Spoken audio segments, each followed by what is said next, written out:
কারণে মেয়াজিজ আমি আপনার কাছে আসি, বিরতিতে যাবার আগে প্রশ্ন রেখেছিলাম যে জাতীয় যে ঐক্যের ডাক প্রধানমন্ত্রী তারেক রহমান দিয়েছেন, আপনি আসলে কতটুকু সম্ভাবনা দেখেন, বাস্তবতা কি বলে? দেখেন,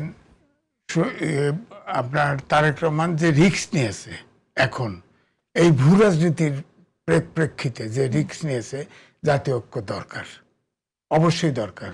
ধরেন সংসদে সবাই সমর্থন দিয়েছে, এটা একটা পজিটিভ, তার হাত শক্তিশালী হয়েছে, কিন্তু বাইরেও যে ঐক্য দরকার, এখানে দুইখান কথা আছে। আপনার বলেন বিএনপি হচ্ছে মধ্যপন্থী জাতীয়তাবাদী দল, তার ভিতরে গুপ্ত জামাত অনেক। এক, তারেক রহমানের এটা একটা চ্যালেঞ্জ যে এটাকে স্বাচ্ছা একটা জাতীয়তাবাদী দল করতে হবে যেখানে সবাই আশ্রয় নিতে পারে। এখন বিরোধী দল হচ্ছে আপনার দক্ষিণপন্থী জামাত ইসলাম। জামাত ইসলামের পলিটিক্স কি মধ্যপন্থী জাতীয়তাবাদী দল সাবস্ক্রাইব করে? ওরা তো 5 দিন ডেট দেয়, এই করে সেই করে, তারা হাদিয়া আছে, তাদের রেপ আছে, তাদের ধর্ষণ আছে, বলৎকার আছে, এগুলো তো 12 রাকাত নামাজ পড়লেই গুনাহ মাফ হয়ে যায়।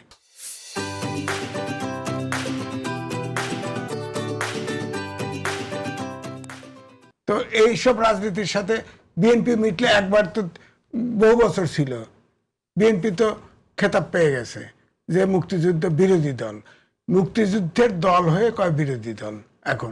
এখন এরা তো মাঠে বাইরে গেলে এক কথা বলে, এখানে যে সংসদে সমর্থন দিছে তারা বুঝে ফেলছে যে ভূ রাজনীতি যে জামাত ইসলাম, তো সরকার যদি পরিবর্তন হয়ে যায় তার তো বিচার হবে না, এনসিপি আর তার জামাতের বিচার হবে না। তো বিচার হতে গেলে তো পয়সা খরচ লাগে, পাড়ায় মেরে ফেলবে, এগুলোকে পাড়ায় মেরে ফেলবে। বলে দিলাম আমি, যদি তারেক রহমান যদি না থাকতে পারে ক্ষমতায়, এরা নিঃশেষ হয়ে যাবে, নিঃশেষ হয়ে যাবে এই ভূখণ্ডের থেকে, আপনি মনে রাখেন।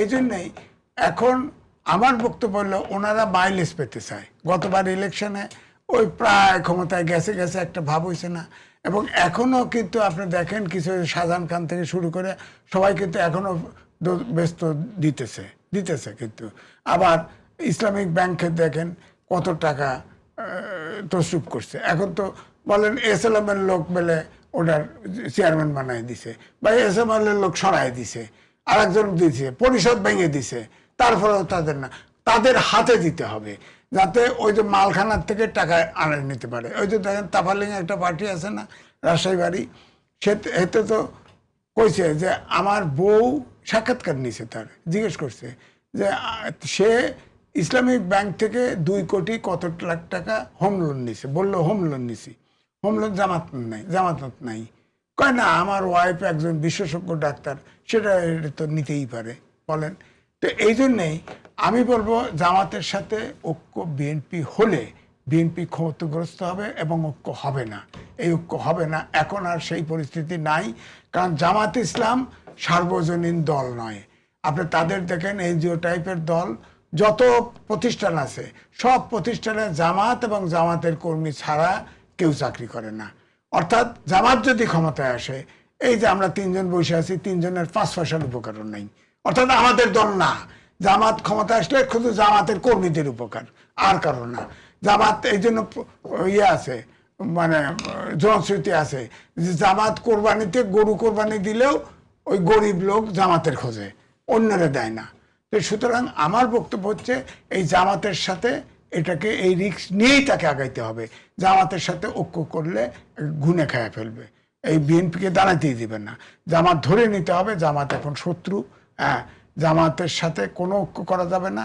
পলিটিক্যালি গেছে, কারণ জামাত কখনো আওয়ামী লীগে যাইব, কখনো বিএনপি যাবো, গেছে তো সব জায়গায় যায়। তো কিন্তু আপনি নিজে একটু আগে বললেন যে যে ঝুঁকি প্রধানমন্ত্রী তারেক রহমান নিয়েছেন সেই জায়গাটা জাতীয় ঐক্য দরকার, আবার আপনি বলছেন ঐক্য করা যাবে না, তাহলে কি সরকার একলা পথে চলবে, মানে বিরোধী জোটের?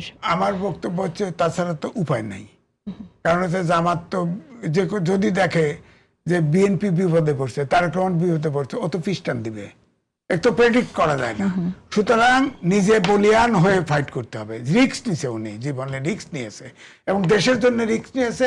এই জন্য জাতি আপনার সব জামাতের সমর্থক এবং জামাত বাদ দিয়ে সব জাতি ঐক্যবদ্ধ হওয়া উচিত তার পক্ষে, তারেক রহমানের পক্ষে। পুরা জাতি ঐক্যবদ্ধ হয়। জামাত কয়জন বলেন? এবারে না তাফালিং করে টাকা পয়সা দিয়ে ইসলামিক ব্যাংকের টাকা পয়সা নিয়ে কিছু ভোট পাইছে, 8 দিন শেষ। আর ভোটে যাইতে এখন জামাত চিনে হালাইছে মানুষ ইতিমধ্যে চিনে ফেলছে আর কাজ হবে না